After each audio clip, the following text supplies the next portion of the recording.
Quisiera contarles que las actas de las sesiones 172 especial y 173 ordinaria se ponen a disposición de los y las señoras diputadas y diputados. El señor secretario dará lectura a la cuenta. Gracias, Presidenta. Se han recibido los siguientes documentos. En primer lugar, un oficio de la Subsecretaria de Desarrollo Regional y Administrativo, informando para conocimiento de la Comisión acerca de la distribución de la provisión del Fondo Nacional de Desarrollo Regional, contemplado en la Ley de Presupuesto del Sector Público del presente año. Y en segundo lugar, un oficio del oficial mayor de la Secretaría de esta corporación, mediante el cual informa que el proyecto de ley sobre residuos domiciliarios, boletín número 14.032-06, fue objeto de indicaciones en la sala, motivo por el cual remite los antecedentes para que esta comisión emita el segundo informe. Eso es todo, Presidente. Gracias, don Juan Carlos.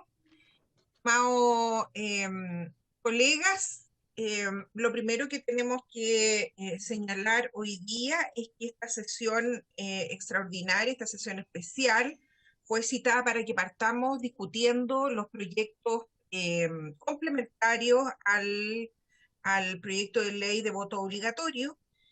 Bien saben, ¿no es cierto?, que existen dos líneas de proyecto, una que tiene que ver, ¿no es cierto?, con la inscripción automática y la desinscripción voluntaria, y otro que dice relación, ¿no es cierto?, con las sanciones o incentivos respecto, ¿no es cierto?, de acudir a votar o no.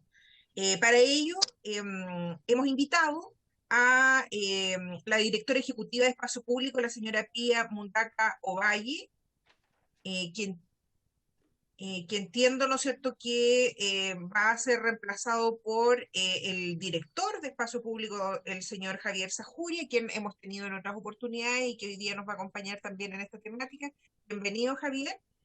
Y vamos a tener también la participación de la señora María Jaraquemada, oficial del Programa para Chile y Países del Cono Sur de IDEA Internacional, un organismo que también, ¿no es cierto?, ha desarrollado un largo trabajo en torno a los temas de votaciones y escrutinio y otros temas más.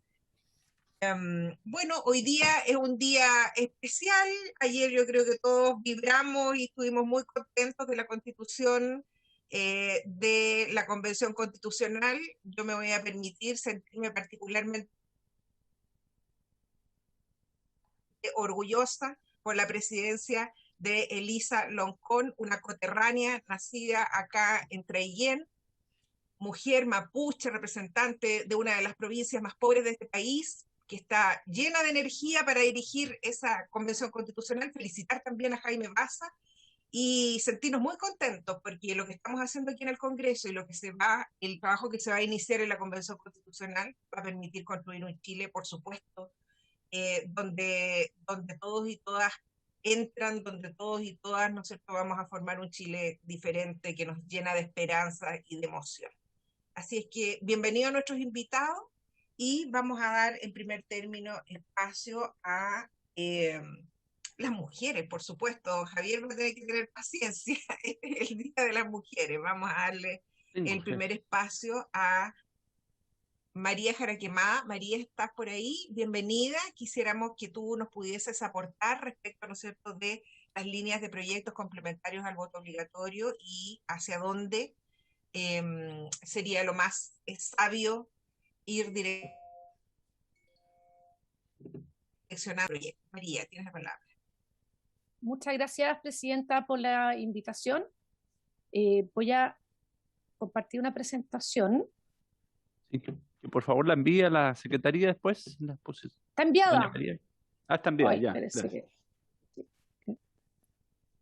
ver si se me pone medio... Ahí. Bueno, muchas gracias por su intermedio, Presidenta. Tal como usted señaló, efectivamente yo soy desde el mes de abril de este año oficial de programa para Chile y los países del Cono Sur de IDEA Internacional, que efectivamente tiene una experiencia acumulada en esta temática y de hecho antes yo de ser parte de IDEA utilizaba mucho las bases de datos en estas materias que tiene. Así que efectivamente, bueno, primero un poco hablar sobre el panorama general internacional, porque creo que en estas materias es importante mirar cómo lo han hecho otros países, sabiendo que hay cosas que se pueden adaptar al contexto nacional, nunca copy-paste, pero sí adaptar.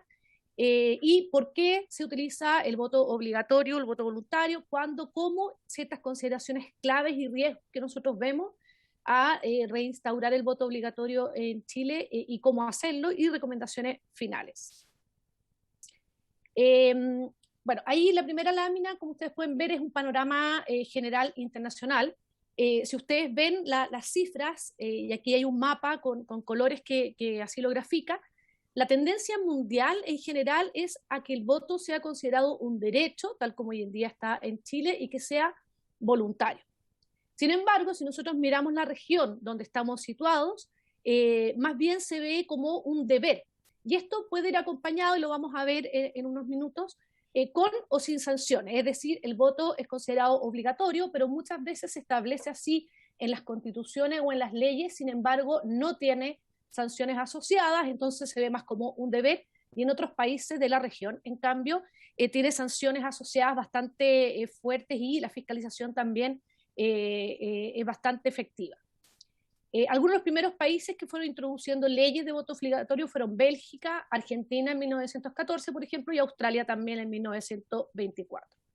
Y si uno mira la literatura y las discusiones al respecto, que también son las que se dan en nuestro país, hay argumentos a favor y argumentos en contra del voto obligatorio. ¿Cuáles serían los argumentos a favor? Primero, que ayuda a darle legitimidad a las instituciones, ya al haber una mayor participación electoral y donde estamos todos obligados a votar, le daría mayor legitimidad.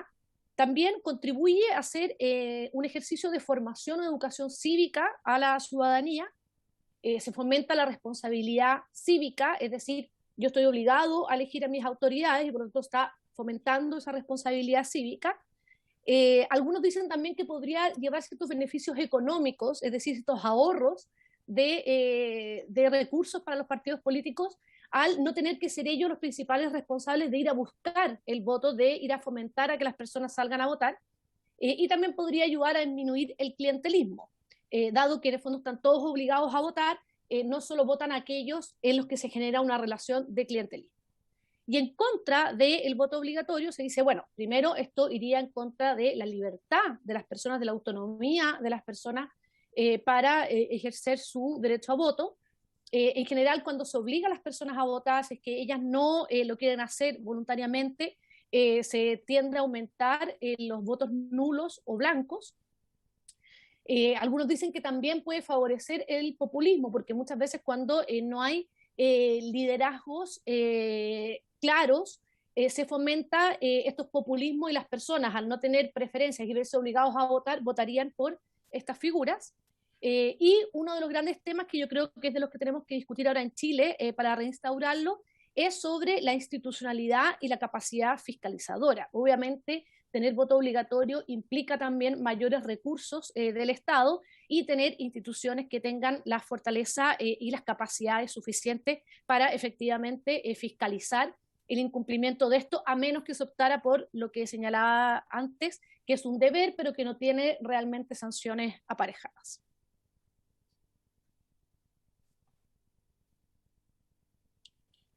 También lo que dicen las cifras es que efectivamente, como ustedes pueden ver en ese gráfico, en general, en promedio, si uno mira, los países que tienen voto obligatorio tienen una diferencia de alrededor de más de un 7% de participación electoral que aquellos países que no tienen voto obligatorio, ¿ya? Que también en el fondo es alguna de los argumentos a favor de instaurarlo. Pero muchas veces lo que se ha hecho, especialmente en países de la región, es que se establece un voto obligatorio, pero sin sanciones reales. ¿Y por qué? Porque se dice, bueno, lo que estamos haciendo desde la institucionalidad es dar una señal de que para nosotros es relevante que el voto sea visto como un deber, como una responsabilidad, y no solo como un derecho.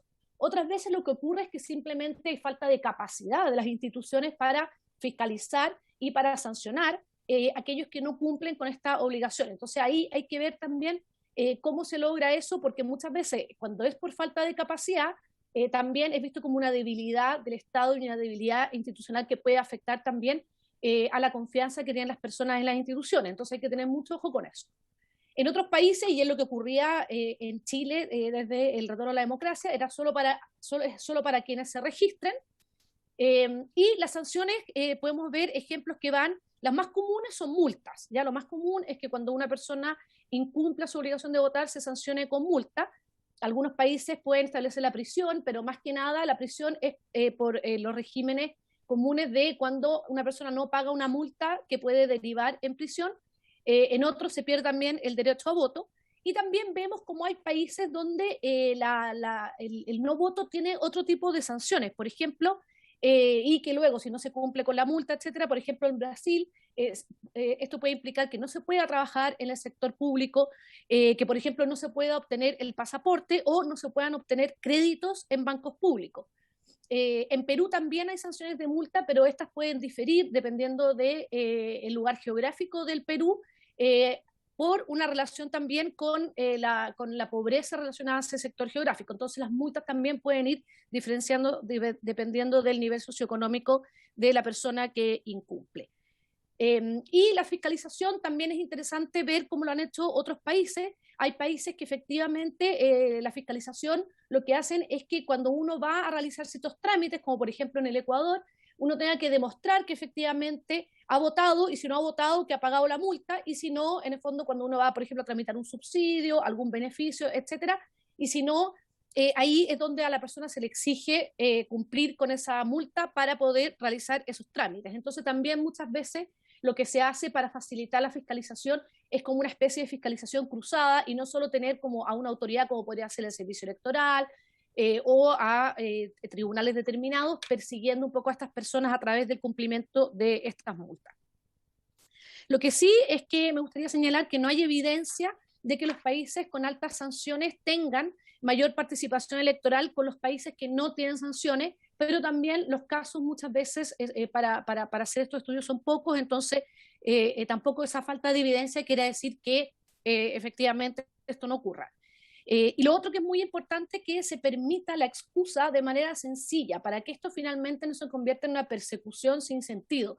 Ya hemos visto, por ejemplo, en la prensa algunos casos que han salido de personas a las cuales se las ha estado persiguiendo para pagar las multas por incumplimiento de cuarentenas, cuando eran personas que estaban, por ejemplo, internadas en cuidados intensivos. Entonces, yo creo que acá también hay que facilitar a las personas que cuando efectivamente no puedan ir a votar, que sean bajo unas causales que sean sensatas y también que sea un sistema bastante sencillo y no engorroso para poder demostrar esto. Porque todo esto además genera también más apego con el sistema. Si miramos la región, que es la que yo les decía, que es la que más tiene voto obligatorio, acá podemos ver el país, en la segunda columna está la participación electoral en la última elección presidencial que ha tenido y el tipo de voto, y además en el fondo qué tipo de sanción y si tiene una fiscalización alta o baja. Y como ustedes pueden ver, va variando. O sea, efectivamente Uruguay, que tiene una participación electoral impactante para nosotros, un 90%, es obligatorio, tiene multa y tiene una alta fiscalización. Lo mismo ocurre con Bolivia. Pero en cambio Argentina, que tuvo una muy buena participación electoral en la última elección presidencial, es obligatorio, tiene multa, pero la verdad es que la fiscalización es bastante baja y de hecho en general no se fiscaliza. Es decir, si yo no voy a votar, es muy difícil que me multen realmente. Entonces, como podemos ver, va variando y luego tenemos países más bien de Centroamérica, como Panamá, por ejemplo, Costa Rica, México, donde efectivamente, América del Norte, Guatemala, donde efectivamente es obligatorio, pero es más bien un derecho de ver y donde efectivamente no hay sanciones aparejadas. Y si vemos el promedio total de participación electoral en las últimas elecciones presidenciales en la región es de un 66%, y los que tienen voto obligatorio, aquí están considerados todos, los que tienen sanciones y no tienen sanciones, el promedio del voto obligatorio es un 71%, y el promedio de los que tienen voto voluntario es un 58%. O sea, es decir, efectivamente vemos que aquellos países que tienen voto obligatorio en nuestra región tienen una participación electoral bastante más alta que aquellos que tienen voto voluntario. Bueno, ¿cómo en el fondo se establece este voto obligatorio? Como les decía, hay dos maneras, derecho y también derecho de ver, y también en el fondo la obligación. Y se discute también dos tipos de modelos, incentivos versus sanciones, ¿ya? Yo les ponía algunos ejemplos de sanciones. En el caso de incentivos, por ejemplo, hay algunos como que pudiera ser, si yo voto, que después haya descuentos, por ejemplo, para sacar documentos personales, como podría ser el carnet de identidad, la licencia de conducir, el pasaporte, para, por ejemplo, lo que implica la matrícula en universidades, o como ocurre en Colombia, que se da medio día libre pagado por el Estado del trabajo para ir a votar. Eso podría ser un incentivo. Se ha discutido, pero no hay ejemplos de esto documentados de que pudiera existir la opción para las personas que votan de deducción de ciertos impuestos. Y, por ejemplo, en Malta lo que se hace es que se da un subsidio a las personas que están fuera del país para que vayan al país para votar, ¿ya? También se dice que podría ser, por ejemplo, pensar en que haya mecanismos o incentivos para grupos más desaventajados, porque hay que tener mucho ojo que en general, y es un ejemplo que tenemos vivamente en Chile, cuando comparamos ciertas comunas, los grupos generalmente socioeconómicos más altos participan, tienen una participación electoral bastante más alta que los grupos socioeconómicamente más desaventajados. Por lo tanto, hay que tener mucho ojo con esos incentivos, ¿ya? Que no vayan solo para los grupos que ya votan más y que son los que están más aventajados. Y lo otro es que es muy importante que estos incentivos no tengan relación con la participación política en determinados partidos o grupos, en el fondo, que no vaya esto a convertirse en algo que sea más bien con objetivos electorales y político-partidistas, ¿ya? Lo anterior, nosotros creemos que tiene que ir de la mano con complementariedad de otras medidas, es decir, más medidas de participación ciudadana. Nosotros creemos que si nosotros queremos incentivar el voto y la participación electoral, no podemos dejarlo solo en la participación cada 4 o 3 años en elecciones, sino que tenemos que dar más posibilidades de participación ciudadana en las decisiones públicas a través de diversos mecanismos. Y en ese sentido, Chile ahora está bastante atrás, a pesar de que estamos viviendo un momento, una participación ciudadana bastante especial a través del plebiscito y el proceso constituyente, y que sabemos que hace una conversación que probablemente se va a dar en el proceso constituyente.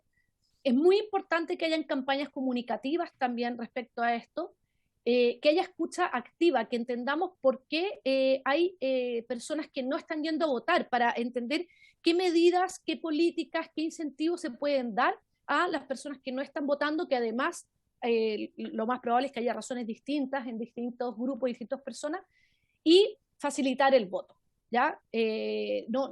O sea, si uno le hace engorroso a la persona o muy difícil ir a votar, bueno, la verdad es que le está poniendo más complejo el cumplir con esta obligación.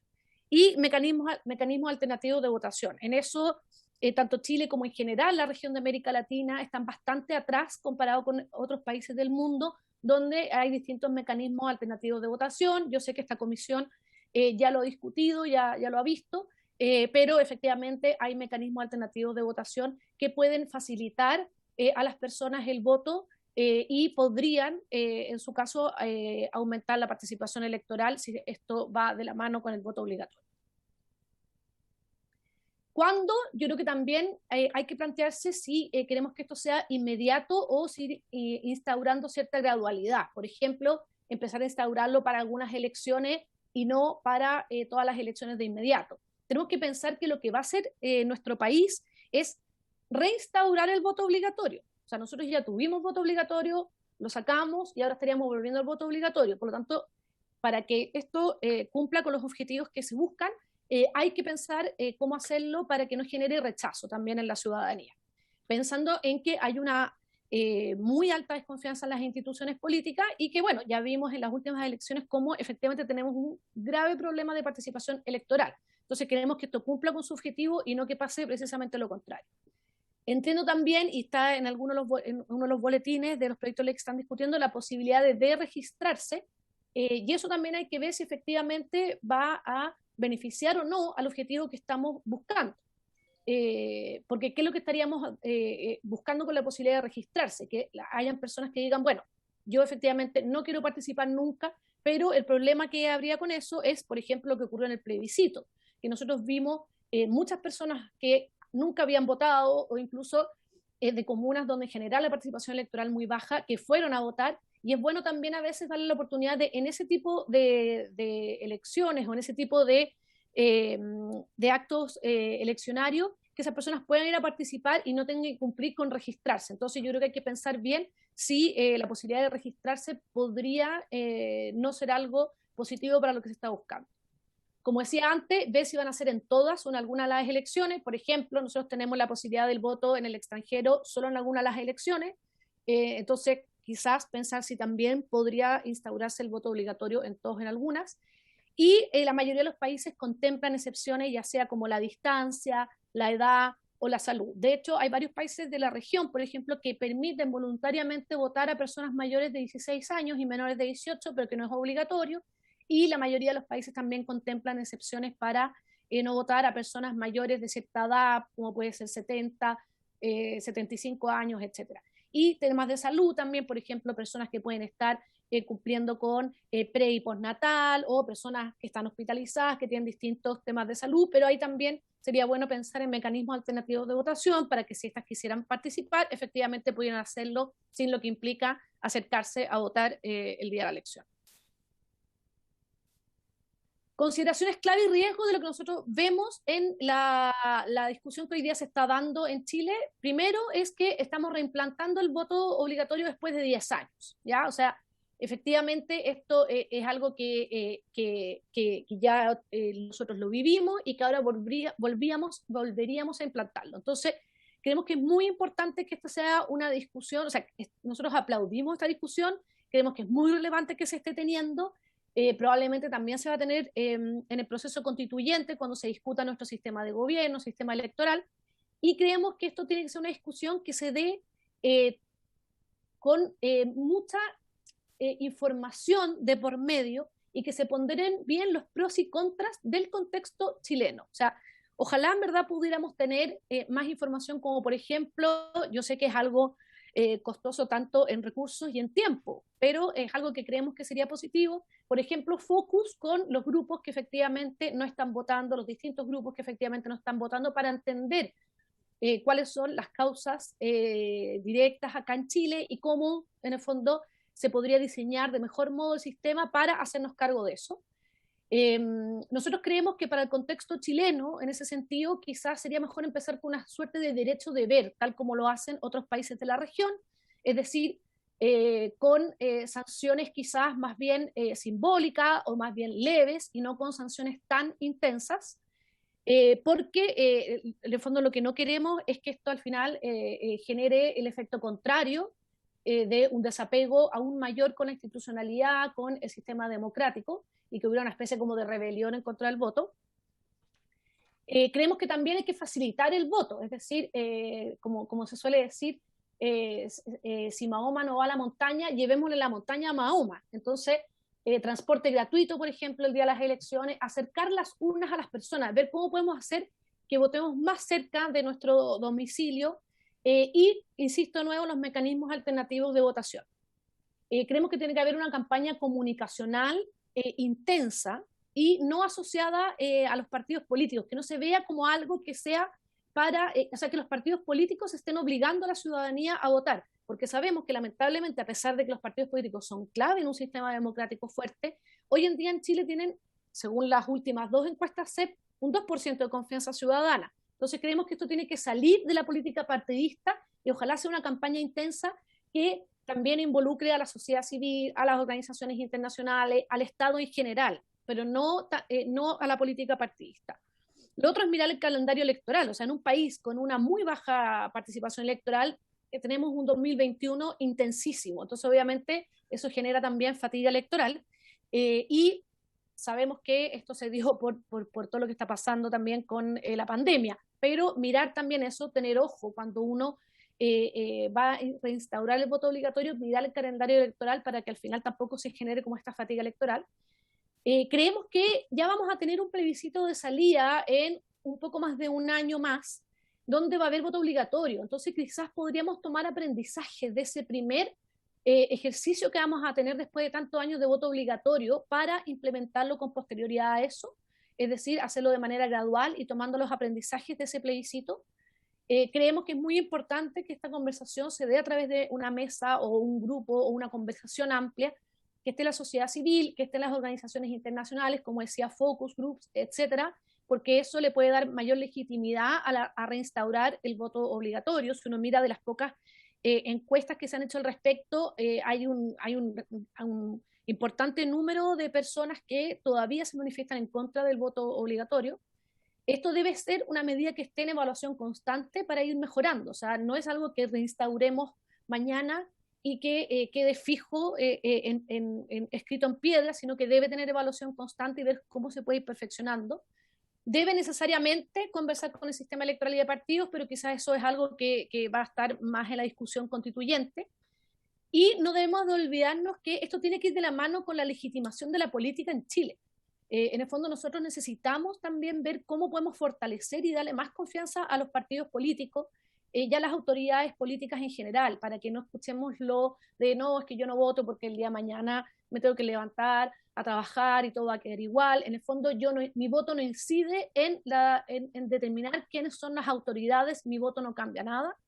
Y las capacidades al CERVEL o a la entidad fiscalizadora que nosotros establezcamos. O sea, primero, si el CERVEL vamos a obligarlo a tener voto obligatorio y el registro o el deregistro, la capacidad de desregistrarse, tenemos que darle esas capacidades al CERVEL. O sea, le vamos a estar nuevamente en un año electoral poniéndole mucha carga encima. Por lo tanto, tenemos que darle esas capacidades y luego a quien sea la institución fiscalizadora, si es que vamos a establecer sanciones, también tenemos que darle esas capacidades o definitivamente determinar que es un derecho deber.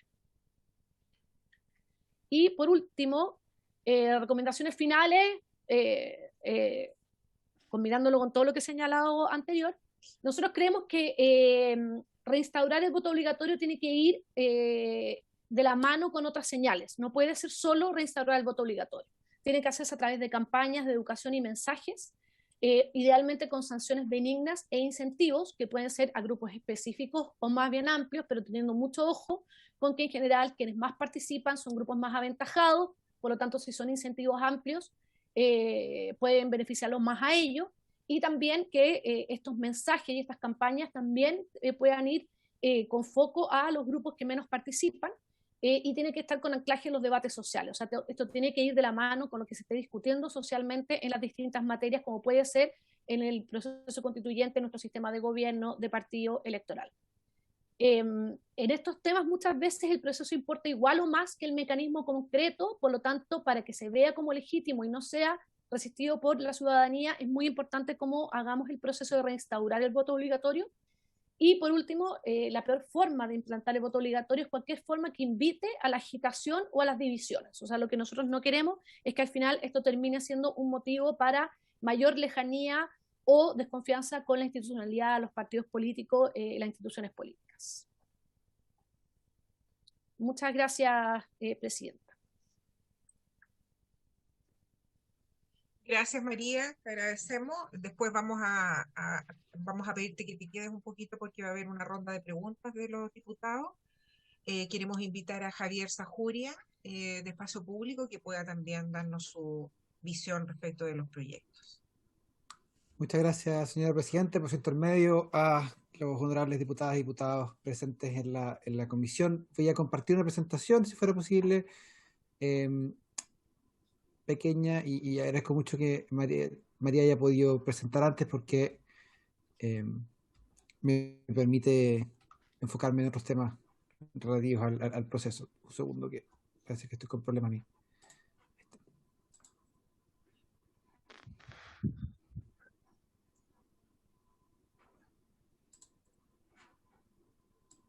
¿Se ve la presentación? Disculpe. ¿Se ve sí, ahora se ve. Ahora se ve, Javier. Perfecto. Muchas gracias. Bueno, ya que María habló gran parte del voto obligatorio y ya tiene la oportunidad de participar en esta comisión en mayo sobre el proyecto que ahora está en el Senado, voto obligatorio, voy a tratar de enfocarme más directamente en los boletines que están en la cuenta de hoy día, el acta de hoy día, que son los boletines 13105, 13159 y 14291. El primero se refiere al establecimiento de una sanción de 3 unidades tributarias mensuales en caso de no votos, un proyecto complementario a al proyecto de voto obligatorio, y los otros son proyectos que establecen la desinscripción voluntaria del registro electoral. Así que a partir de eso, el primero es una modificación a la ley 18.700, que es la ley de votación en escrutinios populares, por lo tanto, tiene las características referidas, y en gran parte lo que hace es establecer esta sanción, y además establece una serie de exenciones en el mismo proyecto. Y los otros son funciones refundidas, como les decía, la 3159 y la 1491, que son muy similares. La diferencia es que las dos elementos respecto a la... En primer lugar, lo que me interesaría comentar es que el sistema en el que se establece esto se hace tanto de manera presencial como por clave única, lo que ya hace más fácil el proceso y facilita la...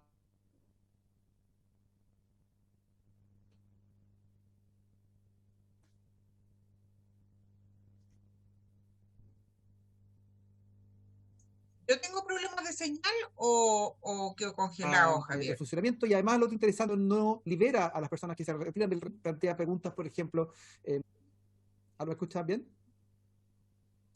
Presidenta, No sé, tal vez sea mejor que él apague su cámara. Sí, porque como que te desconecta un poco, Javier. Sí, se escucha Apago la cámara, entrecortado. no hay problema con eso. Espera un segundo, la cámara.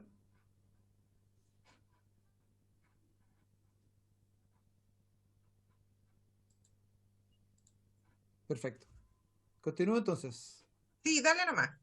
Ok. Bueno, voy a primero referirme a las observaciones al boletín 13105.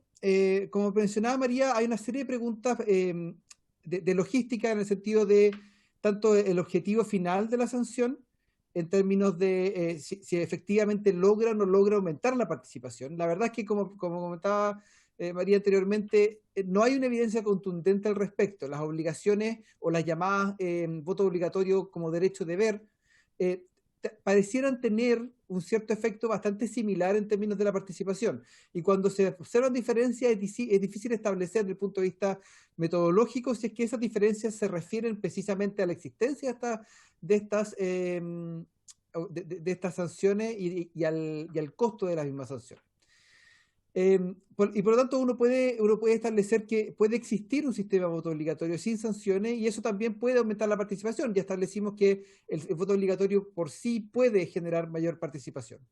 Por otro lado, hay un tema del cobro y ejecución. Hay que recordar que cuando existía la sanción anterior del voto obligatorio en Chile, muchas veces esa sanción no se cobraba, y por lo tanto terminaba básicamente enterrado en los juzgados de policía local. Y ahí en adelante hay toda una pregunta si es que efectivamente se cobraban las multas y el costo se traspasaba al votante de tener que justificar su proceso. Y por lo tanto, ahí vale la pena preguntarse. Yo no lo planteaba en términos de sanciones no pecuniarias, pero también creo que el concepto que planteaba María, de estos incentivos, que en el fondo hayan algunos beneficios asociados al voto, puede también ser otro mecanismo por el cual se establecen obligaciones legales que permitan fomentar la participación y que de alguna forma hagan el mismo efecto, ya sea desde el punto de vista de incentivos en vez de sanciones con respecto al acceso al acceso al voto y a la participación.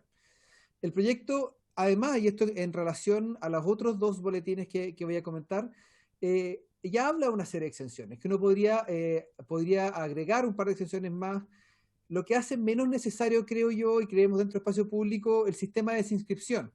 Porque ahí la pregunta es quiénes se desinscribirían y quiénes realmente necesitarían un sistema de desinscripción, si es que las excepciones de la multa fueran flexibles, fueran fáciles, el procedimiento por el cual la gente se exime sea simple y de fácil acceso. La desinscripción se vuelve un trámite menos necesario, y por otras razones también que les quería comentar a continuación. Bueno, respecto a los proyectos a los boletines 13159 y 14291, que son los que establecen el sistema de desinscripción voluntaria, aquí hay algunas consideraciones que yo simplemente la quisiera plantear. Obviamente es una pregunta más compleja. ¿Es una ley orgánica constitucional la que se pretende modificar? que la ley de servicio electoral, y por lo tanto se requiere un quórum de 4/7, pero además, y esto fue una conversación que tuvimos dentro del espacio público, pareciera ser que algunas de las disposiciones de los proyectos requieren de iniciativa exclusiva, en particular cuando se trata de cualquier tipo de gasto que pudiera incurrir por parte del servicio electoral o del cambio de atribuciones del mismo.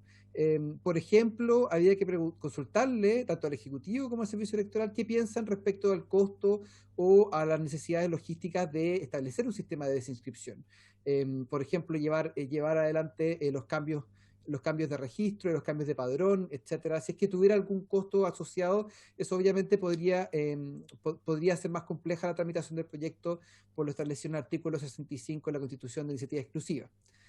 No me interesa ponerle un freno al proyecto, simplemente me parece que era necesario mencionar que nos saltó esta duda al momento de revisar los boletines.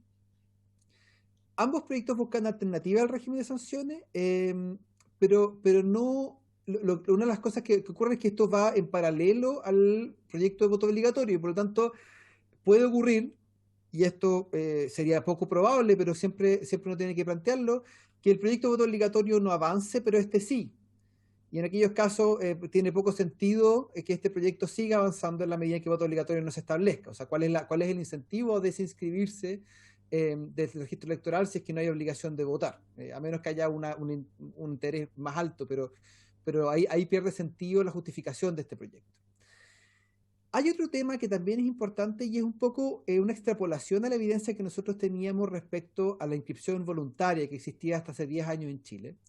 Y es que en general las personas que no se incorporan o que se salen del proceso de participación, es difícil que vuelvan.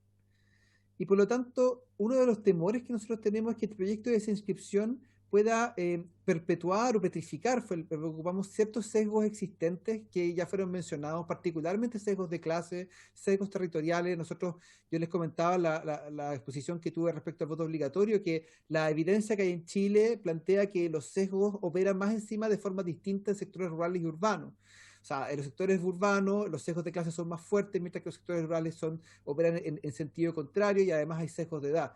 Y que esos sesgos además se revirtieron en la última votación del plebiscito, pero al parecer, hasta que el CERVEL nos libere los datos, no lo vamos a saber, pero parecía que volvieron a su cauce normal en el caso de la votación del 15 y 16 de mayo. Así que la pregunta es, ¿quiénes van a ser estas personas que se van a desinscribir?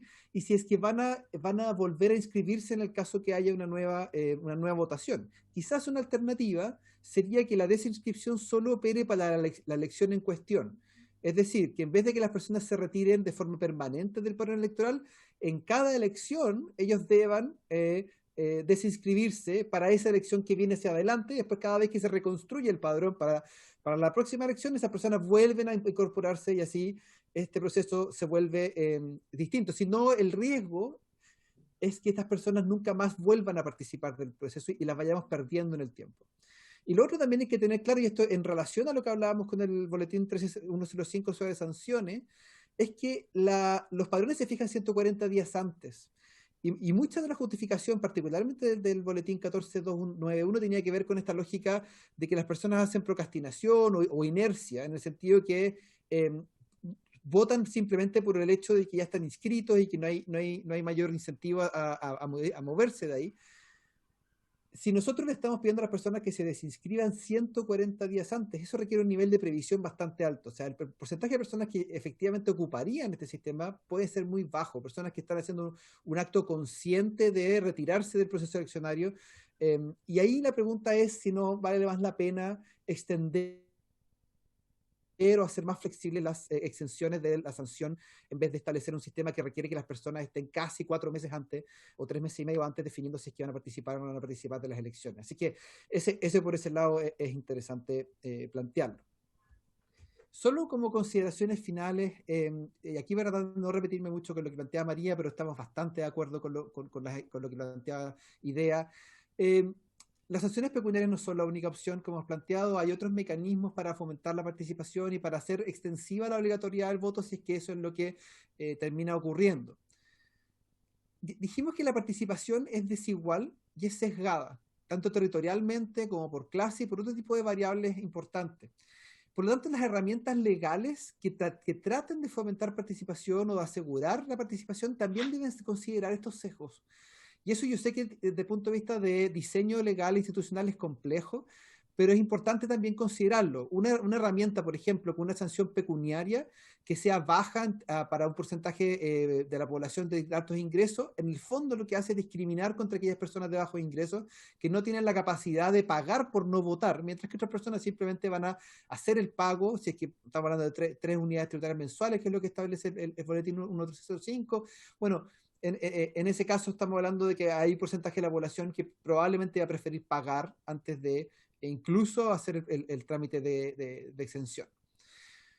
Quedan pendientes mecanismos de facilitación del voto. Y esto yo creo que es un tema que desde Espacio Público, cuando María estaba representando Espacio Público en su momento, lo movilizó harto. Hay que trabajar en temas de transporte público gratuito, el voto anticipado y el voto postal. Yo sé que no está aquí el presidente del Consejo del CERVEL, y yo sé que él no le gusta la idea del voto postal, pero la verdad es que sigue siendo una alternativa en casos excepcionales. La pandemia lo ha mostrado. Se hace relevante establecer mecanismos anticipados y mecanismos adicionales. Y yo también quiero plantear un tema que es el voto para personas privadas de libertad, que es una deuda pendiente que el sistema político chileno ha tenido por años. La Corte Suprema lo ha dicho varias veces, y yo, por lo menos cada vez que tenga la oportunidad de participar en estas discusiones, voy a traerlo a colación porque me parece que es un elemento clave. Ahí hay una violación sistemática de derechos humanos, si es que estamos buscando alguna, es en la población carcelaria. Además hay un tema de legitimación del sistema político. María lo planteaba en términos de escucha activa. La verdad, y aquí yo quiero ponerme un poco el sombrero de académico, en Chile, a diferencia de otros países, estoy pensando en el Centro de Investigaciones Sociales en España, en el estudio electoral británico, en el estudio electoral norteamericano en Estados Unidos, no existen recursos públicos permanentes para estudios electorales y para comprender cómo la ciudadanía piensa respecto al sistema democrático, su participación política, comprender quiénes votan y quiénes no votan y por qué razones. Otros países invierten en esto, entregan recursos a consorcios universitarios, organizaciones de sociedad civil, y existen gastos permanentes para hacer este tipo de investigaciones. En Chile no las hay. Hay en la medida en que haya investigadores interesados en postular a fondos concursables, hay en la medida en que haya investigadores interesados en participar, o en la medida en que fondos privados, ya sea de empresas o de ciertas ONG, sean capaces de hacerlo, pero el nivel de investigación que se requiere para poder comprender este tipo de tendencia es mucho más caro y es mucho más sofisticado que el que podemos hacer hoy día, y la coordinación no es fácil. Por lo tanto, queda una tarea pendiente que me gustaría plantearla en el futuro. ¿Cómo podemos generar un mecanismo que con financiamiento público permanente, no necesariamente controlado por el Ejecutivo, sino puede ser por, como dije, consorcios universitarios o otro tipo de organizaciones, se pueda generar mayor investigación para mejorar también los mecanismos por los cuales nosotros fomentamos la participación? Y también el tema de mejorar la oferta política. Uno de los problemas que nosotros vemos en el voto obligatorio no tiene que ver tanto con el proceso en sí mismo, sino con la pregunta a la que pretende responder. ¿Por qué la gente no participa? ¿Por qué la gente no vota? ¿Es porque no están obligadas a votar o es porque la oferta política que está frente a ellos no es lo suficientemente atractiva? El problema de todos estos proyectos, desde el punto de vista normativo o ético, es que hasta ahora lo que hace es traspasar el costo de la baja participación a la ciudadanía, y no traspasa el costo a quienes están llamados a atraer la participación, que en este caso son los partidos políticos y los distintos actores políticos. Por lo tanto, y eso también puede generar un rechazo de la ciudadanía a este tipo de soluciones como voto obligatorio, porque en el fondo les traspasa a ellos el costo de mantener la institucionalidad política en un momento en el que la institucionalidad política está ampliamente deslegitimada. Así que ahí es importante considerarlo. Y por último punto que quizás es menor, pero también es importante para quienes investigamos este tipo de cosas. Ya tenemos un quiebre en términos de sistemas electorales hace 10 años, y tendríamos otro quiebre en términos de que no nos permitiría comparar las tendencias de participación electoral. ¿Por qué importa esto? Importa porque uno de los problemas que hemos tenido y que vamos a seguir teniendo en este tipo de situaciones es que hay poca capacidad de evaluación de los procesos políticos. Hay hasta el día poca investigación de lo que podría haber respecto de las implicancias del voto voluntario en Chile. Por ejemplo, en discusiones de sistema electoral hay poca investigación respecto a los efectos que tuvo el cambio del sistema electoral, y así en general hay poca investigación dando vuelta, y un cambio en ese sistema lo que no permitiría sería que no nos permitiría comparar ni con otros países ni con otros espacios. Es un tema menor, lo sé, pero es importante mencionarlo. Eso es básicamente la presentación, y obviamente si es que hay alguna pregunta, eh, estaré encantado de responderla. Y muchas gracias por la invitación nuevamente. Don Javier, ¿nos podría enviar la presentación a la Secretaría, por favor? Por supuesto, se la envío inmediatamente.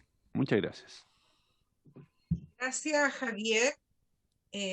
Fueron bastante claras las presentaciones. Ahora vamos a abrir entonces una ronda. Bueno, primero contarle a los colegas que me acaban de contar de que empezó la tramitación del proyecto de voto obligatorio en el Senado, que estaba ahí, digamos, en stand-by, o va a empezar, creo que el día martes, en la Comisión de Constitución del Senado. Por lo tanto, la preocupación de Javier de que estos proyectos avanzaran y no avanzara a voto obligatorio debería empezar a disminuir, porque efectivamente se va a tramitar. Nosotros también estábamos preocupados por aquello, porque bien saben los colegas que en esta comisión hemos hecho el intento de avanzar en distintos elementos. Yo, por supuesto, que estoy de acuerdo con que hay que avanzar en otras cuestiones también. Bien sabemos que aquí hay un proyecto del diputado Longton para acercar los locales de votaciones a los domicilios, que también fue tramitado y está a la espera del avance en el Senado. Eh, También hay una serie de proyectos que tienen que ver, ¿no es cierto?, con la iniciativa popular de ley, con todo lo que tiene que ver con participación ciudadana, y la verdad es que no ha sido fácil avanzar. Siempre hemos tenido voces que de alguna manera van entorpeciendo la discusión, y por supuesto yo no puedo estar más de acuerdo con Javier respecto también del el voto de las personas privadas de libertad. Hemos hecho múltiples intentos en este periodo para poder avanzar en aquello, y la verdad es que ha sido muy, muy difícil, porque a veces las voluntades políticas no están. Entonces, no ha sido fácil. Eh, yo entiendo, digamos, que este es un fenómeno que va más allá de solo el ámbito legislativo. Hay otras cuestiones, por ejemplo, yo todavía no sé si los colegas tienen información, pero yo creo que sería interesante que invitáramos a alguien del Ministerio de Educación, dado que la ley, ¿no es cierto?, respecto de la educación cívica está dictada hace rato. Nosotros sabemos que los chicos a partir del segundo año medio tienen educación y formación cívica, formación ciudadana, le dicen al ramo, pero a los contenidos, pero francamente todos sabemos, digamos, que el segundo medio es una aplicación bastante tardía de lo que significa formación cívica. Nosotros estamos muy conscientes en esta comisión que probablemente estos proyectos no van a ser la solución. Se necesita intervención desde distintos ámbitos. No vamos a solucionar la legitimidad del sistema político con esto, ni tampoco probablemente vamos a mejorar necesariamente la oferta política. Es un proceso que vamos a vivir durante todo este tiempo, pero lo que no puede seguir ocurriendo es que tengamos personas electas, como nos ha ocurrido en la última elección, con porcentajes de un dígito del padrón. Nosotros tenemos gobernadores electos que se eligieron, ¿no es cierto?, con 6-7%, con una participación total del 19-20%, incluso menos. Hay lugares que mucho menos. O sea, eso sí que es deslegitimación de la política, absoluta. Y por lo tanto, En la Araucanía. sí, pues efectivamente, la Araucanía fue una de las regiones, Luis, que más bajó la participación ciudadana. Y, y nosotros desde nuestro ámbito, que es el legislativo, vamos a intentar avanzar en aquello. Así que vamos a ofrecer la palabra a los distintos colegas para que puedan hacer las consultas necesarias. Colega, ofrezco la palabra, diputado Rocaful. Sí, muchas gracias, Presidenta. Más allá de la respuesta, yo creo que sería importante, vistas las muy interesantes exposiciones que hemos escuchado, un tema que tiene que ver con, antes de aplicar obviamente la obligatoriedad que ya porque votamos, pero respecto a las sanciones, es justamente qué le vamos a pedir a los partidos y a las diferentes instancias políticas para poder incentivar la participación de la gente. Porque, claro, una cosa es decir, oiga, a usted se le sanciona o se le incentiva con ciertas cosas, pero ¿cuál es el ejercicio que nosotros debemos hacer?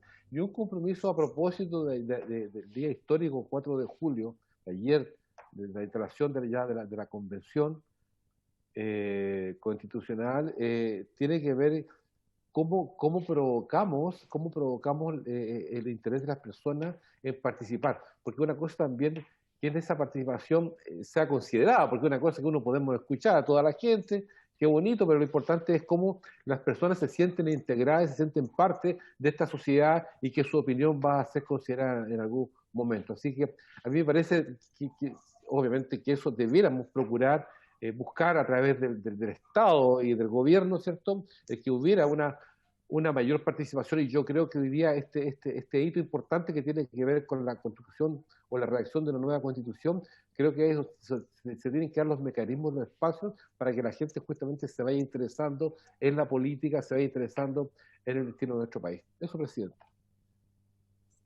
Gracias, diputado Rocaful. Yo quisiera hacer igual un par de consultas.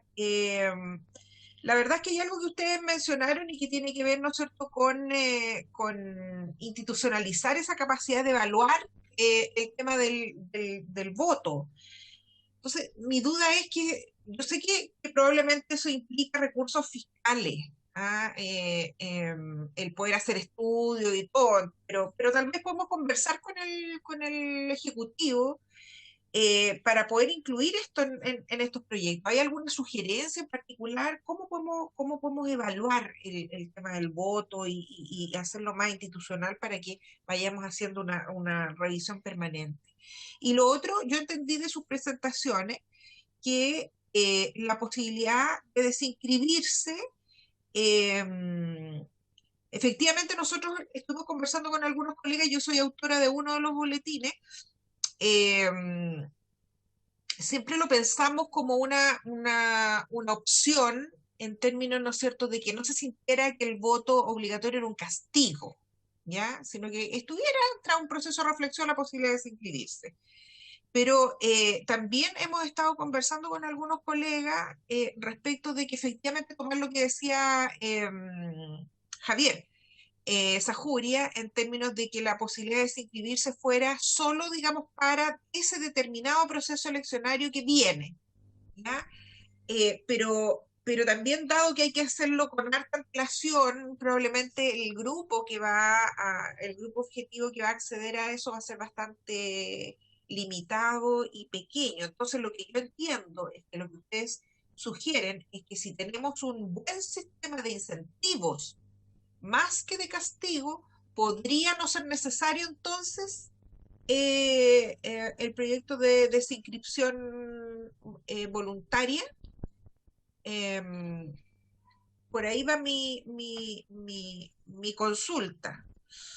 Y lo otro que ustedes plantean es tener algún tipo de sanciones escalonadas probablemente en términos económicos, pero no sé si ustedes han mirado respecto de, no sanciones, sino que sanciones e incentivos.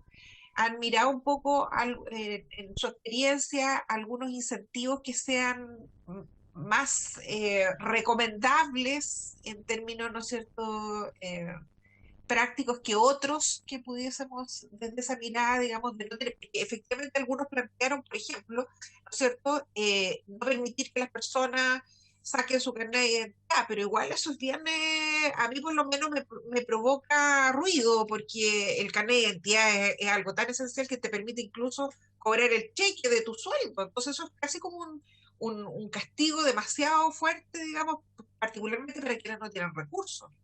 Entonces, a eso voy un poco, digamos, algunos incentivos más recomendables, algo que tal vez en la práctica fuera un poco más fácil de implementar.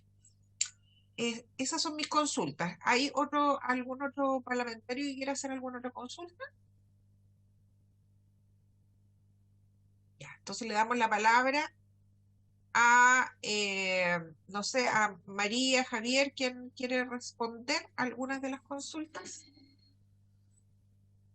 Gracias, presidenta.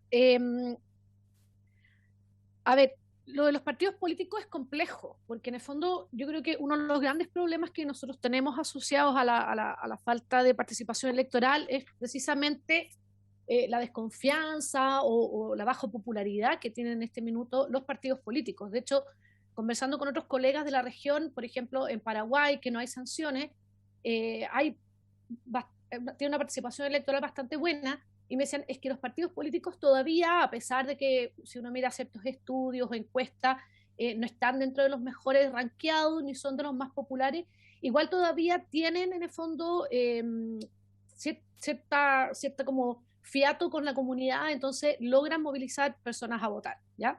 Entonces es complicado eso, y por eso nosotros planteamos que esto de reinstaurarse debiera hacerse a través de una campaña mucho más amplia, que no sea visto solo como política partidista. Y al final, si uno mira, porque claro, no hay quizás estudio más específico, pero si uno mira ciertas encuestas como la CEP o incluso algunos estudios del PNUD, mucho de lo que está detrás de la baja participación electoral es, como decía Javier, uno es el tema de la falta de renovación que se percibe en la política, de, comillas, las mismas de siempre, pero también la capacidad de incidir del voto. Es decir, que mi voto efectivamente decida algo. Y yo creo que por eso vemos cierta diferencia también con el plebiscito, ¿ya? Si bien es otro tipo de elección, si no apruebo, rechazo, es más fácil de, pero también hay en el fondo lo que se está decidiendo ahí, uno se percibe que hay una mayor capacidad personal de incidir, que luego lo que ocurre cuando un representante es electo o electa, donde en el fondo la sensación es que yo pierdo un poco, por así decirlo, como ese mandato, es una especie de carta blanca, y hay poco después como conexión entre el representante y yo y las decisiones que toma. Entonces yo creo que es importante también pensar en otras formas de participación, que no sea solo como decía la presidenta, o sea, otros mecanismos como la iniciativa ciudadana de ley, etcétera, donde va también entusiasmando a las personas, independiente de que sean en números y porcentaje de participación mucho más bajo que lo que uno espera en la votación, donde en el fondo se va como un poco volviendo como a darle esa relación, ese vínculo de la ciudadanía con la participación pública, ¿ya? No solo electoral. Y es muy interesante, por ejemplo, estuve leyendo hace poco un libro que sacó este año el jurista argentino Gargarella, donde habla que uno de los problemas de la región efectivamente es haber como en general dejado la única participación ciudadana pública al voto, y que el voto no es capaz de transmitir todo lo que uno dice con un voto.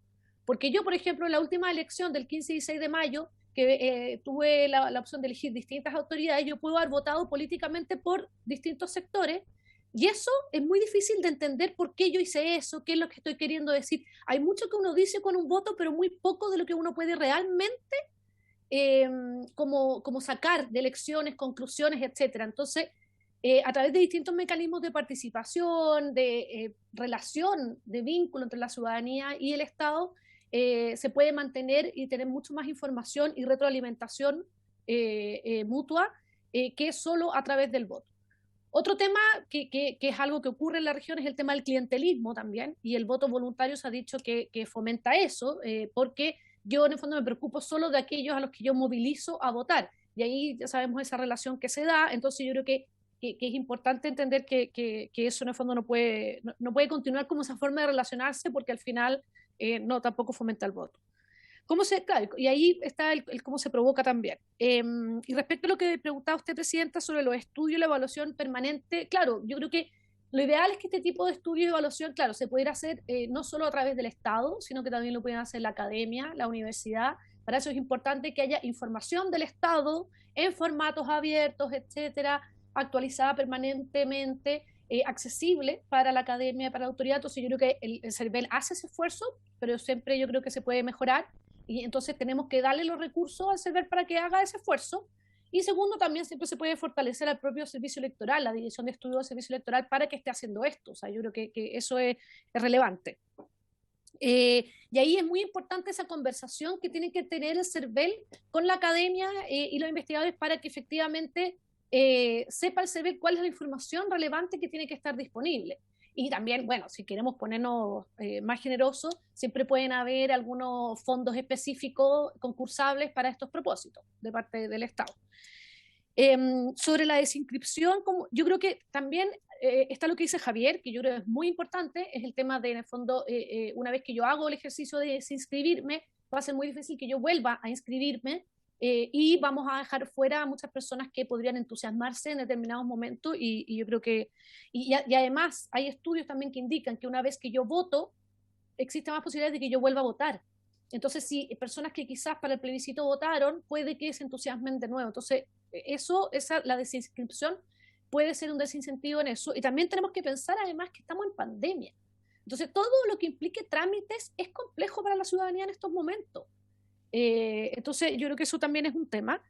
Entonces, claro, lo del carnet de identidad y todo eso, yo creo que más que un incentivo a votar, es una manera de fiscalizar más eficiente. ¿Ya? Que, por ejemplo, en el Ecuador se hace así. Yo tengo, mi pareja es mitad ecuatoriana y efectivamente me dice, o sea, cada vez que uno hace un trámite en Ecuador, te fiscaliza, en lo que te piden para hacer el trámite, lo primero que te piden es tu carnet electoral. Entonces es una manera de verificar que tú votaste. Si no votaste, pagaste la multa o no, y si no la pagaste, no puedes hacer ni un trámite. ¿Ya? Entonces, eso también va generando efectivamente cambios culturales, porque mucho de lo que ocurre en la región, en países, por ejemplo, de Centroamérica, donde no hay voto obligatorio, es que votar es como ir a la iglesia o al templo. Y que yo creo que es algo que generaciones quizás más ¿cómo se llama? Mayores tienen, incluso yo creo que llega hasta mi generación, que somos los de 40, que todavía tenemos como esa costumbre de ir a votar. Entonces, ¿cómo volvemos a hacer que esto sea no solo el tema como cívico, sino también cómo volvemos a hacer que sea una costumbre? Entonces, yo creo que eso es un poco lo que hay que buscar, cómo volvemos a reinstaurar esta costumbre de ir a votar. Donde además, no sé, yo hablaba con una persona uruguaya y me decía, mira, donde yo voto, estamos inscritos todos los de mi generación. Entonces, al final, como que tenemos un WhatsApp donde ¿a qué hora vas a ir a votar? En pandemia no, pero ¿a qué hora vas a ir a votar? Entonces, después nos vamos a tomar un café o una cerveza. Entonces, se arma, bueno, cerveza me decía no por la ley seca, pero se arma como también eso como de nos juntamos los amigos de la escuela que no nos vemos hace tiempo, como, entonces hay que pensar en eso.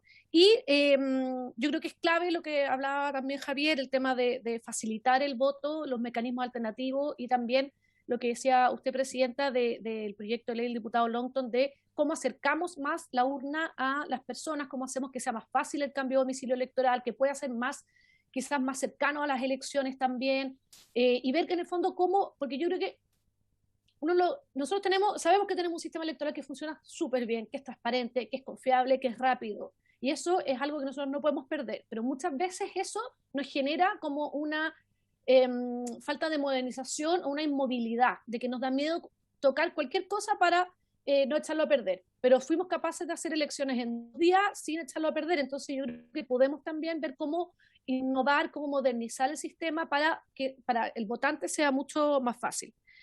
Sobre las sanciones escalonadas, yo creo que eso también, como decía Javier, o sea, tenemos que pensar en los temas de nivel socioeconómico. O sea, de que para algunos pagar la multa es algo mucho menos que para otros y en ese sentido nosotros además creemos, insisto, que sea más un derecho deber más que una obligación. Y los tipos de incentivos, o sea, por ejemplo, yo creo que el tema de que sea feriado irrenunciable, que yo sé que es complejo, etcétera, o que sea mediodía al menos para votar, ese es un incentivo, por ejemplo, que existe en Colombia. Y que yo creo que puede ser relevante. Entonces, yo creo que al final todo lo que sea facilitar y no complicar a la persona, lo mismo con excusarse, o sea, que no sea maratónico para mí tener que excusarme de votar. Entonces, todo lo que facilite a la persona, y miren, es como lo que dice, lo que a mí me decía el doctor Sobato, que es el director regional de América Latina, me decía, si ustedes van a volver a obligar a los chilenos, chilenas y personas extranjeras que pueden votar en Chile a tomar sopa, porque eso es lo que van a hacer, al menos elíjanle, o sea, permitan que elijan el sabor de la sopa que van a tomar. Entonces, en ese sentido es facilitémosle. Ok, yo voy a votar, bueno, facilítenme dónde voto, cómo voto, etcétera. Y también, obviamente, el tema de la renovación de la política es muy clave. Todo esto tiene que ir de la mano de eso, pero eso es un desafío mayor que tenemos. Gracias, María. Bueno, ¿qué más muestra de renovación de la política que el límite a la reelección? En este periodo hemos hecho una serie de avances que probablemente no los vamos a ver en estos primeros años, pero se van a ver, yo creo, en el transcurso del tiempo. Y además estamos en un proceso social que yo creo que va a implicar también la renovación de la política, probablemente la muerte de algunos partidos políticos y la iniciación de otros nuevos. Eso es un proceso que va a ir en paralelo.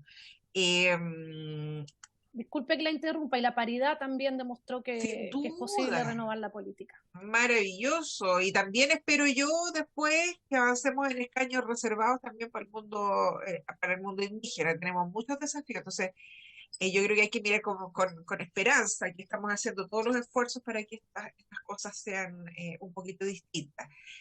Javier, esperas un segundo, lo que pasa es que el diputado Longton quería hacer unas preguntas también para que puedas aprovechar también de contestarle al diputado Longton, y si María necesita hacer después agregar, también agregar.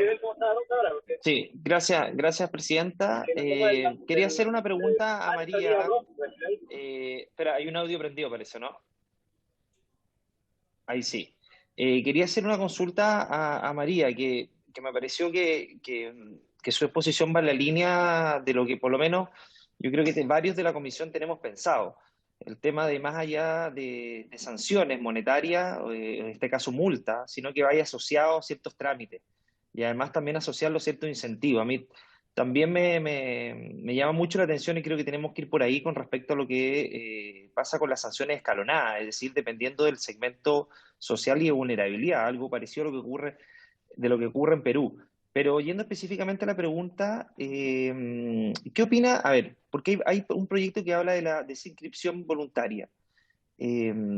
Poder asociar la desinscripción voluntaria a la elección específica, es decir, no estableciéndolo como de manera general para todas las elecciones, sino que asociarlo y combinarlo de alguna manera con las excusas para no ir a votar. Porque, como sabrá, me imagino que se va a tener que abrir un periodo de excusas para ir a votar por distintos motivos, como ocurría en el antiguo sistema, que fue fracasado desde el punto de vista de cómo se aplicaban las sanciones, sobre todo desde el punto de vista de la notificación, asociar la desinscripción voluntaria a una suerte de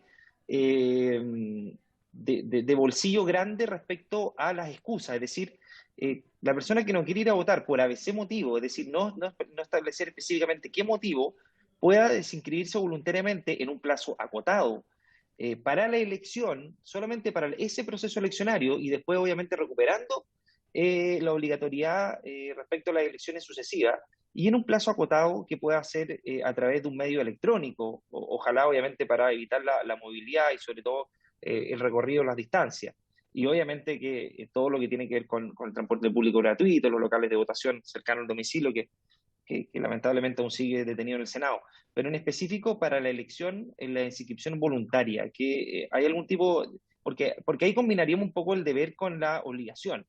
Y de alguna manera podríamos tener un plazo establecido amplio, más que el plazo amplio, perdón, la excusa un poco bastante amplia respecto a poder excusarse para ir a votar por motivos que pueden variar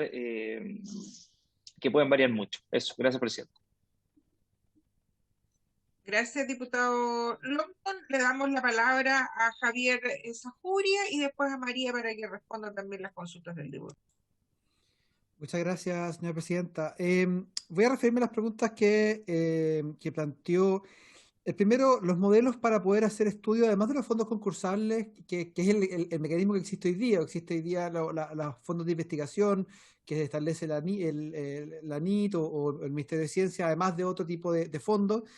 Los modelos en otros países varían. Hay casos como el Centro de Investigaciones Sociológicas en España, que es un instituto de investigación público, que tiene una estructura separada y que lleva muchísimos años, de los 60 al menos, estudiando opinión pública en el país, y dentro de sus funciones está precisamente comprender y generar investigación para entender las necesidades, los anhelos no solamente de la población española en general, sino además de las comunidades autónomas. O sea, tiene además un tiene además una misión que tiene que ver con la lógica de comunidades autónomas y de descentralización que existe en España. Hay otros modelos, como el caso del Estudio Nacional Americano, que es el de Estados Unidos, o el caso del Estudio Electoral Británico. En esos casos son financiamiento que viene desde el equivalente a lo que sería la NID en Chile, pero a diferencia de los fondos concursables es un financiamiento permanente.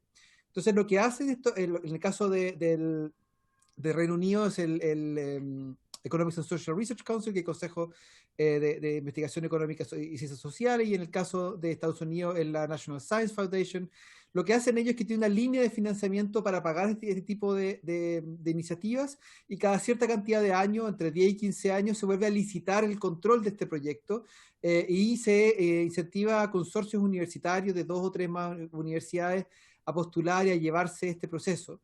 Y en esa forma lo que hacen es que hay cierta continuidad, hay financiamiento público, pero el control, porque también hay un tema estratégico, este tipo de información es estratégica desde el punto de vista político, y por lo tanto es importante que haya estándares bastante altos con respecto a la transparencia de los datos, con el acceso público a los datos, que nadie esté ocupando esto para algún tipo de beneficio político. Por lo tanto, este tipo de mecanismos requieren cierta coordinación que sea más allá simplemente del Ejecutivo o de un grupo de investigadores particular, porque obviamente ahí hay otro tipo de incentivos que están dando vuelta. Y ahí yo concuerdo perfectamente con lo que plantea María.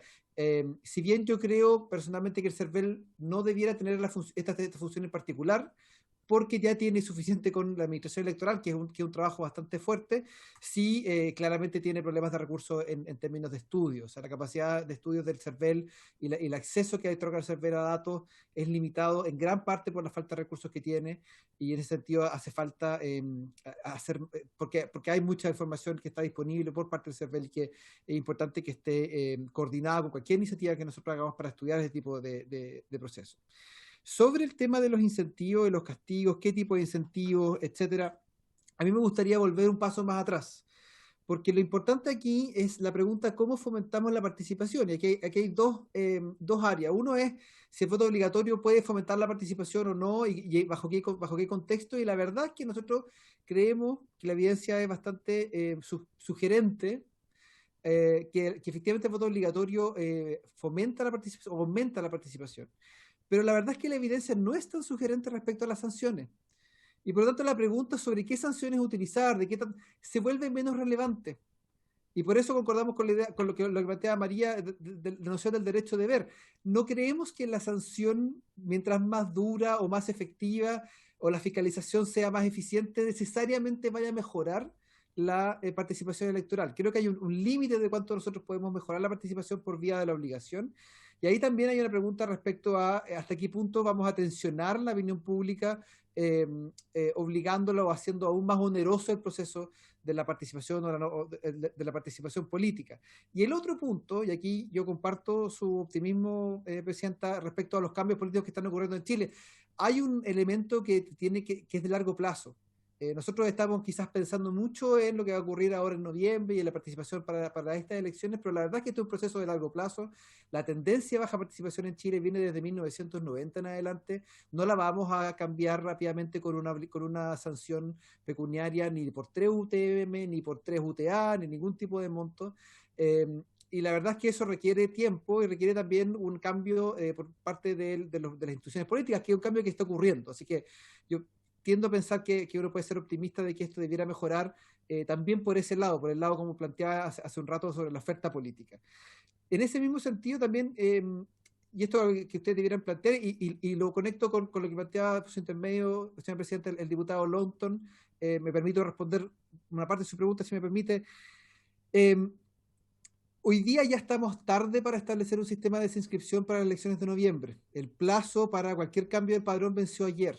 Por lo tanto, incluso si es que se estableciera el proceso de desinscripción, ya no sirve para la elección de noviembre, a menos que ustedes estén dispuestos a hacer un cambio a la ley que establece el padrón, que eso ya es otra iniciativa legal. Por lo tanto, si nosotros estamos pensando en mecanismos para esta elección, quizás lo más lógico sería establecer un sistema amplio de exenciones o de excusas para poder participar.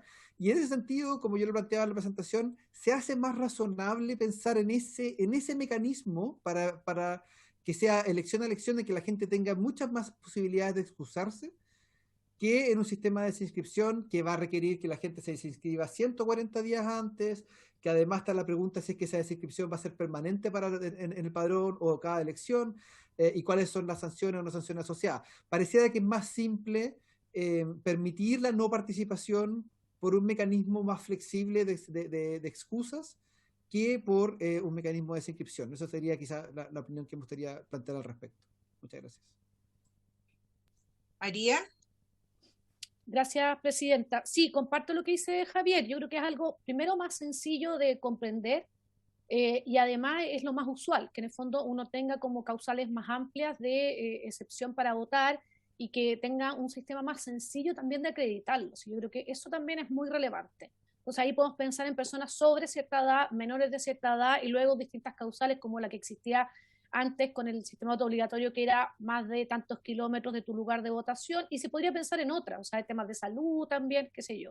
Entonces quizás eso es mucho más sencillo además, y también para efectos del padrón electoral, de generar el padrón electoral para el servicio electoral, yo creo que es mucho más sencillo si luego tenemos la excusa, más que estar generando la desinscripción para cada elección, que sí tienes, como por así decirlo, esa ventaja sobre la desinscripción general de que efectivamente me permite tomar la decisión elección por elección y que además igual es un trámite que tengo que hacer, entonces quizás me da más lata hacer el trámite de desinscribirme que de no ir a votar y luego excusarme. Entonces quizá lo dejo para el último día y veo si me excuso o no, qué sé yo. Pero también puede generar mucho más, en el fondo, como más tramitación frente al CERVEL y también quizá yo creo que es más complejo como de informar a la ciudadanía el hecho de que puede o no estarse desinscribiendo y puede ocurrir que yo no entienda eso, me desinscriba y después me llegue la multa porque no fui a votar y yo pensé que estaba desinscrita para siempre. Entonces, creo que en ese tema es mucho más sencillo de informar y creo que si ya vamos a ir a un sistema de voto obligatorio, debiéramos de ir al sistema de voto obligatorio con inscripción automática y la decisión yo creo que está más bien desde el cuándo y el cómo va a votar la gente, cuándo vamos a aplicarlo y si vamos a hacer un derecho de ver o vamos a establecer efectivamente sanciones. Yo soy de la idea de que creo que debiéramos esperar, ya vamos a tener sí o sí, o sea, eso ya está decidido, un ejercicio de voto obligatorio el próximo año, aproximadamente en septiembre. Como dice Javier, ya no alcanzamos para noviembre, entonces yo creo que no le veo sentido hacerlo para la segunda vuelta, si es que hubiera segunda vuelta presidencial. Entonces yo creo que ya yo dejaría para el plebiscito de salida, vamos a ver cómo funciona y aprender lecciones de eso para implementar en el fondo el voto obligatorio a partir de eso. Ok, gracias María. Solamente hacer un comentario, porque yo entiendo, digamos, cuál es la mirada de ambos en términos, ¿no es cierto?, de abrir posibilidades para exceptuar la votación. Sin embargo, fíjate que en la Cámara, cuando votamos el voto obligatorio, a veces los parlamentarios miran las cosas desde otra perspectiva. Yo guardo el mayor de los respetos, pero fíjate que cuando se colocó en este proyecto la excepción de votar a los mayores de 75 años, entendiendo, ¿no es cierto?, que por su edad no era obligatorio que fueran a votar, sencillamente eso terminó rechazándose, si mal no recuerdo, en la Cámara. Entonces vamos como en contra de lo que la propia academia nos dice. A mí me parecía poco lógico. Y lo mismo con las personas con discapacidad. Y que ahí yo respeto mucho al Pancho Undurraga, que él defendió particularmente rechazar esto porque sentía que era una discriminación, y la verdad es que nunca fue la idea, yo creo, de los autores del proyecto colocarlo como una discriminación, sino que porque en la práctica, territorialmente, nosotros nos hemos encontrado con muchas personas con discapacidad que nos decían, por favor, no nos obliguen a ir a votar porque hay momentos en que estamos con alguna situación compleja. Yo particularmente me encontré en más de una oportunidad con varias personas, entre ellas una mamá con un hijo con autismo, que había momentos en que sí podía ir a votar, estaba clarito, y había momentos en que estaba en un periodo de crisis y que no iba a poder salir a votar. Entonces, sin embargo, se rechaza porque los argumentos son bastante válidos también del diputado Undurraga, pero para que vean ustedes la diferencia de la mirada, él señala haber recibido, ¿no es cierto?, el llamado de algunas agrupaciones de discapacitados que sentían que esto era una discriminación. Entonces, la verdad es que a veces es difícil conciliar las distintas miradas respecto de estos temas, porque hay una cantidad de perspectivas de esto que es bien particular. Yo por lo menos tiendo a coincidir con lo que ustedes plantean, que uno debiera, ¿no es cierto?, trabajar más los incentivos, dar la oportunidad, ¿no es cierto?, de que sea más fácil la excepción a votar, pero también yo creo que va a ser importante para nosotros poder, y eso para el resto de los colegas, la próxima sesión esperamos tener también, ¿no es cierto?, a el Ministerio de Educación. Yo creo que es importante que le preguntemos al Ministerio qué pasa con el tema de la formación cívica en los cursos más pequeños, porque esto todavía no se implementa, y hay solicitud de algunos invitados, ¿no es cierto?, eh, del diputado Mirosevich para un académico, y también tenemos la solicitud de invitar, ¿no es cierto?, a la red de politólogas, invitar a Federica Sánchez, quien hizo su tesis